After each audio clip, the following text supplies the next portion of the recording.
Hi, my name is Laura. I'm both a special educator and a parent to a child with Down syndrome, and I wanted to share with you some of my thoughts on why it's so important to have an early diagnosis of a developmental delay.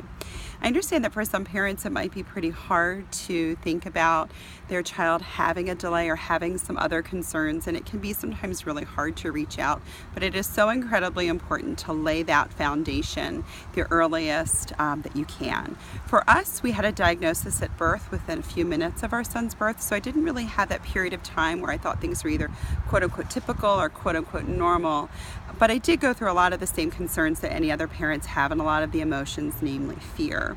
Once I reached out to other families and saw that life with Down syndrome is great and maybe just a little bit different, it really helped us on our journey.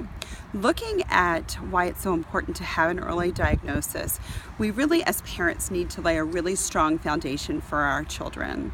We can identify speech concerns, gross motor concerns, fine motor concerns, any sort of academic or cognitive concerns, and behavioral concerns very early, put in place a lot of really great services, and provide support to lay a foundation for our kids. As our children get older, we can then build upon that foundation working in the school setting and then also supporting any of the ways that we can support our kids at home. Makes a huge difference.